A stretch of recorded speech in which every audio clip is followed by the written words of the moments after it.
Des clés pour vivre avec Nathalie Cardon. Bonjour Véronique Lévy. Bonjour.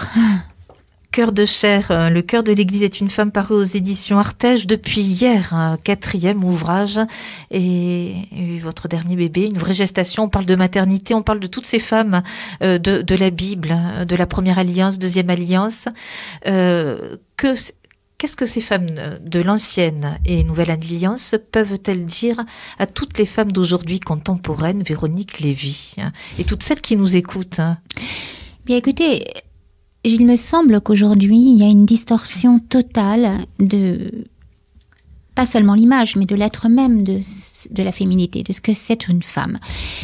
Moi, quand j'entends des lieux communs comme l'Église est misogyne, alors je ne parle pas de l'Église institutionnelle qui, certes, il y a certainement des personnages misogynes, mais moi, quand je pense à Église, je pense au sens très large de l'Église éternelle, qui regroupe d'ailleurs certainement des gens qui n'en font pas partie de manière visible, mais qui savent dire oui à Dieu. En fait, la féminité aujourd'hui, on nous parle souvent beaucoup de liberté de la femme, et ça j'en parle dans les premiers chapitres, et ça revient à la fin, de liberté de la femme, mais ça n'est pas de la liberté. De la même manière qu'elle doit être soumise à des libertés conditionnelles, soumise à des doses éventuelles de produits, aujourd'hui avec certains produits, comme le vaccin par exemple, ne sont pas forcément, c'est une liberté sous condition. Eh bien la liberté de la femme aujourd'hui, il me semble souvent qu'elle est sous condition. Elle est toujours soumise à une structure de péché collectif, une organisation sociale qui ne laisse pas toujours la femme, qui ne voit pas la femme telle qu'elle est née dans le projet d'amour de Dieu. Et les femmes de la Bible, et surtout évidemment la Vierge Marie, qui est vierge, dont le mot vierge, qui a été créée immaculée, c'est-à-dire qu'elle n'y a dans son oui et dans l'être de Marie, il n'y a aucune séparation avec cette liberté et cette éternité qu'est Dieu. Elle baigne d'une certaine manière dans ce territoire où tout est possible. Le oui de la Vierge et l'être même de la Vierge Marie, c'est cette disponibilité absolue, cette transparence absolue à l'infini en fait, et à cette... Il n'y a pas de...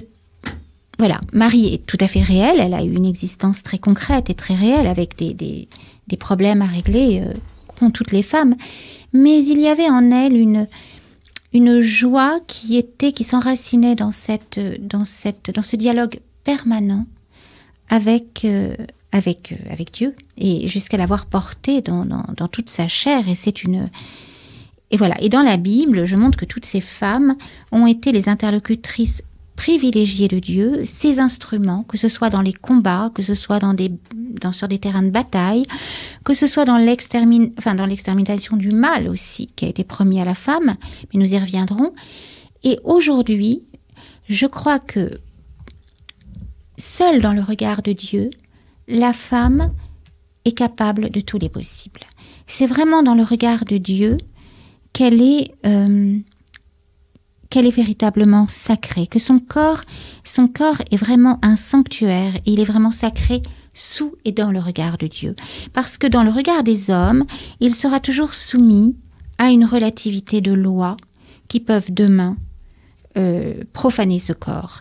Et nous le voyons dans des images dont j'ai déjà parlé de femmes qu'on voit, par exemple un groupe de musique qui montrait une femme prépubère en train d'embrasser un gorille, ou des femmes abîmées physiquement dans des images parfois pornographiques ou autres, ou qui prêtent leur corps sur des images de publicité, ou sous prétexte de libération, elles vont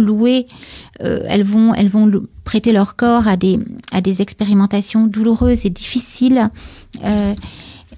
et où il est question aussi de prêter leur corps pour la gestation d'enfants. Tout ça n'est pas la liberté. Et je crois que dans le regard de Dieu, je pense que si Dieu a voulu visiter les entrailles d'une femme, c'est pour dire que ce lieu de la conception est plus qu'un temple, c'est vraiment un sanctuaire, et c'est vraiment le lieu, non pas parce que la femme est une idole, mais parce que c'est par la femme et dans le corps de la femme, et par ce corps et par cette conception, que toute l'humanité va être va rejoindre Dieu. Ça passe par ce oui d'une femme. Permettez-moi, mais le sujet que vous abordez, qui touche profondément au sanctuaire de la femme, ce sanctuaire aujourd'hui, vous l'avez écrit, vous l'avez dit au cours de ces entretiens, dans ce 3e millénaire, ce corps est véritablement profané. En profanant ce sanctuaire de la femme, avec toutes ces lois que nous connaissons, Véronique Lévy, est-ce que c'est une manière aussi de tuer Dieu, de profaner aussi ce Créateur et ce Père? Tout à fait. Alors, et au fond, en touchant à cette profanation du sanctuaire intime de la femme et de ses entrailles, on vient tuer Dieu le Père. Alors, on ne peut pas tuer Dieu puisque Dieu est éternel, mais on peut en tout cas arracher l'homme à sa paternité divine, arracher l'homme à sa racine, qui est véritablement celui qu'on appelle l'éternel et qui lui donne ses lettres de noblesse. Mais c'est par la femme que ça passe. De la même manière que Lucifer s'est adressé à Ève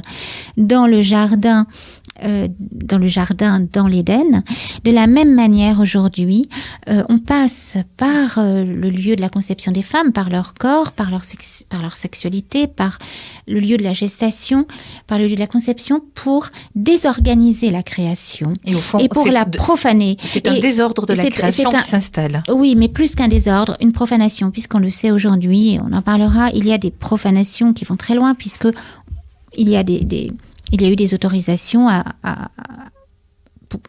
par exemple, de transplanter des ovocytes fécondés dans des embryons fécondés dans des ovocytes de porc ou de singe. Donc là, on touche à quelque chose de très violent. C'est-à-dire qu'il y avait bien un nid qui était vraiment ce lieu de la conception. Il était vraiment le lieu où Dieu a voulu se manifester, a voulu manifester son éternité, son infinie liberté. Et ça n'est pas un laboratoire qui doit être colonisé par les marchands.